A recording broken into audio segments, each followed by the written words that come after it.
Welcome to all. എല്ലാവർക്കും secret PSCയിലേക്ക് സ്വാഗതം. നമ്മൾ ഇന്ന് നോക്കാൻ പോകുന്നത് കഴിഞ്ഞ പരീക്ഷകളിൽ ആവർത്തിച്ച SCERT ചോദ്യങ്ങളാണ് കേട്ടോ. നമുക്കറിയാമല്ലേ, ഇപ്പോൾ കുറേ ആയിട്ട് SCERT പാഠഭാഗത്ത് നിന്നും ക്വസ്റ്റ്യൻസ് വരുന്നുണ്ട്. അപ്പോൾ നമുക്ക് ഇന്ന് ആ ഒരു ഭാഗം നോക്കാം. അതിന് മുമ്പായിട്ട് നമ്മുടെ ചാനൽ ഇഷ്ടമാണെന്നുണ്ടെങ്കിൽ സപ്പോർട്ട് ചെയ്യാം കേട്ടോ. നമ്മുടെ ക്ലാസ്സിൽ പുതിയ SCERT ക്ലാസ്സുകൾ ചെയ്യുന്നുണ്ട്. അതുപോലെ തന്നെ പഴയ SCERT ക്ലാസ്സുകളും പ്രീവിയസ് ക്വസ്റ്റ്യൻ ആൻസേഴ്സ്, PSC ആവർത്തിക്കുന്ന ചോദ്യങ്ങൾ, SCERT പാഠഭാഗങ്ങളൊക്കെ നമ്മൾ ചെയ്യുന്നുണ്ട് കേട്ടോ. അപ്പോൾ നമ്മുടെ ക്ലാസ്സുകൾ ഇഷ്ടമാണെന്നുണ്ടെങ്കിൽ സപ്പോർട്ട് ചെയ്യാൻ നമുക്ക് ഇന്നത്തെ ക്ലാസ്സിലേക്ക് പോകാം. അപ്പോൾ എന്താണ് ഇതിൻ്റെ മുമ്പായിട്ട് SCERT പാഠഭാഗം ഓൾറെഡി നമ്മൾ പറഞ്ഞാൽ അപ്ലോഡ് ചെയ്തിട്ടുണ്ട് കേട്ടോ. ക്ലാസ്സുകൾ കാണാത്തവരുണ്ടെങ്കിൽ പോയി കാണാം കേട്ടോ.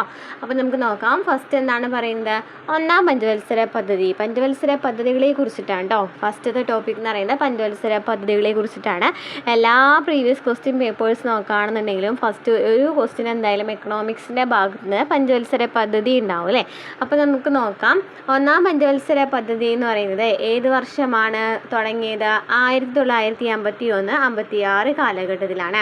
അപ്പോൾ 1951 പഞ്ചവത്സര പദ്ധതികൾ സ്റ്റാർട്ട് ചെയ്യുന്നത്. 5 വർഷക്കാലത്തേക്ക് 51 മുതൽ 56 ആണ് കാലയളവ് എന്ന് പറയുന്നത്. ഒന്നാം പഞ്ചവത്സര പദ്ധതിയുടെ ലക്ഷ്യം എന്ന് പറയുന്നത് എന്താണ്? കാർഷിക മേഖലയുടെ സമഗ്ര വികസനമാണ്. ഒന്നാം പഞ്ചവത്സര പദ്ധതിയുടെ ലക്ഷ്യം എന്ന് പറയുന്നത് കാർഷിക മേഖലയുടെ സമഗ്ര വികസനമാണ്. ഇനി രണ്ടാം പഞ്ചവത്സര പദ്ധതിയുടെ വർഷം ഏതാണ്? 1956 മുതൽ 61 വരെയാണ്. എന്താണ്? വ്യാവസായിക വികസനമാണ്. രണ്ടാം പഞ്ചവത്സര പദ്ധതിയുടെ ലക്ഷ്യം എന്ന് പറയുന്നത്. ഇനി മൂന്നാം പഞ്ചവത്സര പദ്ധതി എന്ന് പറയുന്നത് 1961 മുതൽ 66 വരെയാണ്.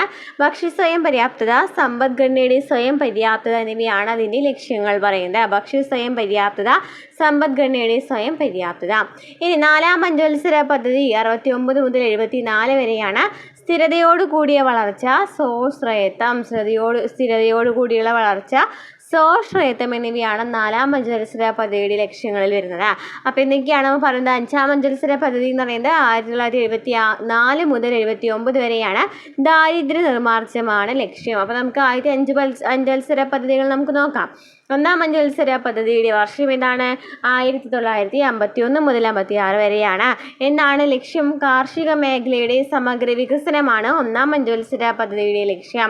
രണ്ടാം പഞ്ചവത്സര പദ്ധതി 1956 മുതൽ 61 വരെയാണ്. വ്യാവസായിക വികസനമാണ് രണ്ടാം പഞ്ചവത്സര പദ്ധതിയുടെ ലക്ഷ്യം എന്ന് പറയുന്നത്.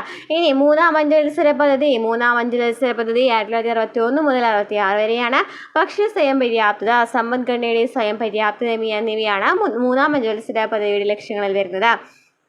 നാലാം പഞ്ചവത്സര പദ്ധതി 1969 മുതൽ 74 വരെയാണ്. സ്ഥിരതയോടുകൂടിയ വളർച്ച, സ്വാശ്രയത്വം എന്നിവയാണ് നാലാം പഞ്ചവത്സര പദ്ധതിയുടെ ലക്ഷ്യം എന്ന് പറയുന്നത്. അഞ്ചാം പഞ്ചവത്സര പദ്ധതി 1974 മുതൽ 79 വരെയാണ്. ദാരിദ്ര്യ നിർമ്മാർജ്ജനമാണ് ലക്ഷ്യം എന്ന് പറയുന്നത്. ഇനി ആറാം പഞ്ചവത്സര പദ്ധതി എന്ന് പറയുന്നത് 1980 മുതൽ 85 വരെയാണ്. കാർഷിക വ്യാവസായിക മേഖലകളുടെ അടിസ്ഥാന സൗകര്യങ്ങൾ മെച്ചപ്പെടുത്തലാണ് ലക്ഷ്യം പറയുന്നത്. കാർഷിക വ്യാവസായിക മേഖലകളുടെ അടിസ്ഥാന സൗകര്യങ്ങൾ മെച്ചപ്പെടുത്തൽ. ഏഴാം പഞ്ചവത്സര പദ്ധതി 1985 മുതൽ 90 വരെയാണ്.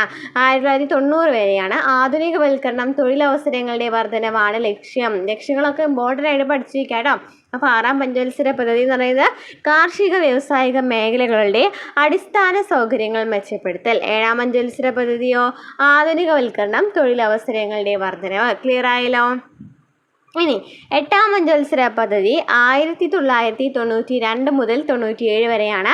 മാനവശേഷി വികസനമാണ് എട്ടാം പഞ്ചവത്സര പദ്ധതിയുടെ ലക്ഷ്യം എന്ന് പറയുന്നത്. മാനവശേഷി വികസനമാണ്. ഒമ്പതാം പഞ്ചവത്സര പദ്ധതി ഗ്രാമീണ വികസനവും വികേന്ദ്രീകാസൂത്രണവും. ഏതാണ് വർഷം? 1997 മുതൽ 2002 വരെ. പത്താം പഞ്ചവത്സര പദ്ധതി 2002 മുതൽ 2007 വരെയാണ്. മൂലധന നിക്ഷേപം വർദ്ധിപ്പിക്കുക. 11ാം പഞ്ചവത്സര പദ്ധതി 2007 മുതൽ 2012 വരെ. മുഴുവൻ ജനവിഭാഗങ്ങളുടെയും സമഗ്ര വികസനം. 12ാം പഞ്ചവത്സര പദ്ധതി 2012 മുതൽ 2017 വരെയായിരുന്നു. സുസ്ഥിര വികസനമായിരുന്നു ലക്ഷ്യം. ഇമ്പോർട്ടൻ്റ് ആണ്ടോ, പഠിച്ചു വയ്ക്കാട്ടോ. അപ്പോൾ എട്ടാം പഞ്ചവത്സര പദ്ധതി 1992 മുതൽ 97 വരെ മാനവശേഷി വികസനം. ഒമ്പതാം പഞ്ചവത്സര പദ്ധതി 97 മുതൽ 2002 വരെ ഗ്രാമീണ വികസനവും വികേന്ദ്രീകാസൂത്രണവും. പത്താം പഞ്ചവത്സര പദ്ധതി 2002 മുതൽ 2007 വരെ മൂലധന നിക്ഷേപം വർദ്ധിപ്പിക്കുക. 11-ാം പഞ്ചവത്സര പദ്ധതി 2007 മുതൽ 2012 വരെ മുഴുവൻ ജനവിഭാഗങ്ങളുടെയും സമഗ്ര വികസനം. 12-ാം പഞ്ചവത്സര പദ്ധതി 2012 മുതൽ 2017 വരെ സുസ്ഥിര വികസനം. അപ്പോൾ എന്തൊക്കെയാണ് ലക്ഷ്യങ്ങൾ പറയുന്നത്? ഒന്നാമത്തെ പഞ്ചവത്സര പദ്ധതി കാർഷിക മേഖലയുടെ സമഗ്ര വികസനം. രണ്ടാമത്തേതോ വ്യാവസായിക വികസനം. മൂന്നാമത്തേത് ഭക്ഷ്യ സ്വയം പര്യാപ്തത, സമ്പദ്ഘടനയുടെ വളർച്ച, സ്വയം പര്യാപ്തത. 4-ാം പഞ്ചവത്സര പദ്ധതി സ്ഥിരതയോടുകൂടിയുള്ള വളർച്ച, സോഷ്യലിസം. 5-ാം പഞ്ചവത്സര പദ്ധതി ദാരിദ്ര്യ നിർമ്മാർജ്ജനം. 6-ാം പഞ്ചവത്സര പദ്ധതി കാർഷിക വ്യാവസായിക മേഖലകളുടെ അടിസ്ഥാന സൗകര്യങ്ങൾ മെച്ചപ്പെടുത്തൽ. 7-ാം പഞ്ചവത്സര പദ്ധതി ആധുനികവൽക്കരണം, തൊഴിലവസരങ്ങളുടെ വർധനവ്. 8-ാം പഞ്ചവത്സര പദ്ധതി മാനവശേഷി വികസനം. 9-ാം പഞ്ചവത്സര പദ്ധതി ഗ്രാമീണ വികസനം വികേന്ദ്രീക ആസൂത്രണവും. 10-ാം പഞ്ചവത്സര പദ്ധതി മൂലധന നിക്ഷേപം വർദ്ധിപ്പിക്കുക. 11-ാം പഞ്ചവത്സര പദ്ധതി മുഴുവൻ ജനവിഭാഗങ്ങളുടെയും സമഗ്ര വികസനം. 12-ാം പഞ്ചവത്സര പദ്ധതി സുസ്ഥിര വികസനം. ഇത്രയൊക്കെയാണ് പഞ്ചവത്സര പദ്ധതികൾ എന്ന് പറയുന്നത്. 12 പഞ്ചവത്സര പദ്ധതികളുണ്ട് അല്ലേ? 1951 മുതൽ തുടങ്ങി 2017 ഇത് അവസാനിക്കുന്നത്. ലാസ്റ്റത്തെ ലക്ഷ്യം എന്തായിരുന്നു? സുസ്ഥിര വികസനമായിരുന്നു. ഇമ്പോർട്ടൻ്റ് ആണ്ടോ? ഈ ഒരു ഭാഗം നന്നായി പഠിച്ചു വയ്ക്കാം. ഇനി നെക്സ്റ്റ് ഒരു ദിനവുമായി ബന്ധപ്പെട്ട് ചോദിക്കാറുണ്ട് അല്ലേ? ലോക തണ്ണീർത്തടം എപ്പോഴും ചോദിക്കാറുണ്ട്. ലോക തണ്ണീർത്തടം എന്നാണ്? ഫെബ്രുവരി 2-നാണ് ലോക തണ്ണീർത്തട ദിനം എന്ന് പറയുന്നത്. ലോക തണ്ണീർത്തട ദിനം ഫെബ്രുവരി 2. നെക്സ്റ്റ് SCERT പാഠഭാഗത്തു നിന്നും കലയും സാഹിത്യവും എന്ന് പറയുന്ന ഒരു ഭാഗത്ത് വരുന്ന ക്വസ്റ്റ്യൻ ആണ് കേട്ടോ. ഇതിപ്പോൾ കുറച്ച് നാളുകളായിട്ട് കഴിഞ്ഞ കുറച്ച് ക്വസ്റ്റ്യൻ പേപ്പേഴ്സിലായിട്ട് കാണുന്നുണ്ട് അല്ലേ? ഓരോ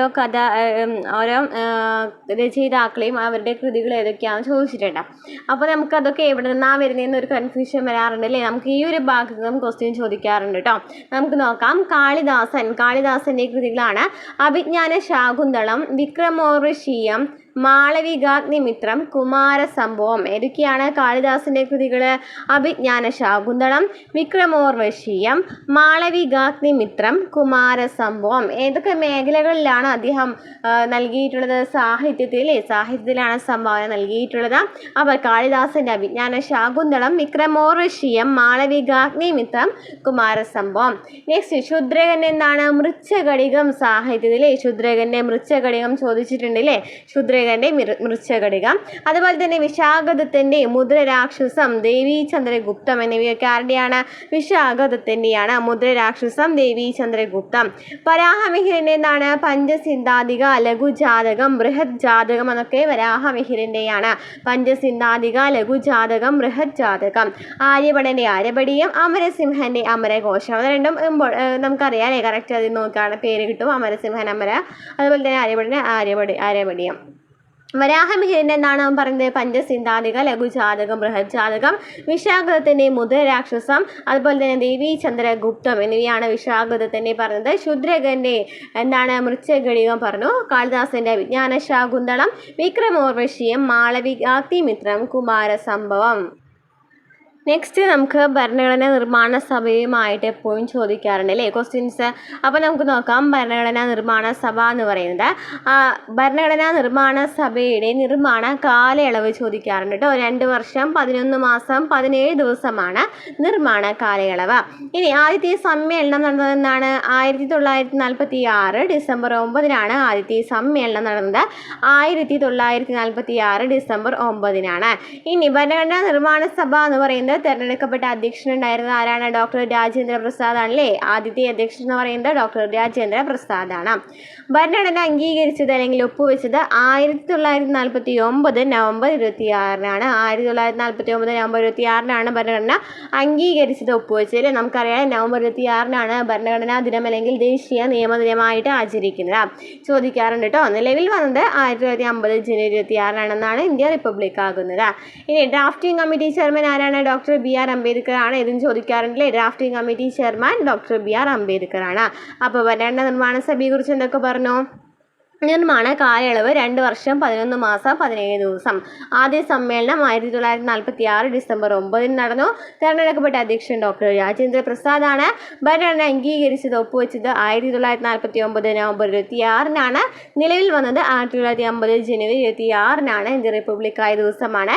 drafting committee chairman doctor BR Ambedkar ആണ്. ഇന്ന് ഇത്രയും ഭാഗങ്ങളാണ് നമ്മൾ ഉൾക്കൊള്ളിച്ചിരിക്കുന്നത്. അപ്പോൾ നമ്മുടെ ക്ലാസ്സുകൾ ഇഷ്ടമാണെന്നുണ്ടെങ്കിൽ സപ്പോർട്ട് ചെയ്യുക. അടുത്ത ക്ലാസ്സുമായിട്ട് വീണ്ടും കാണാം.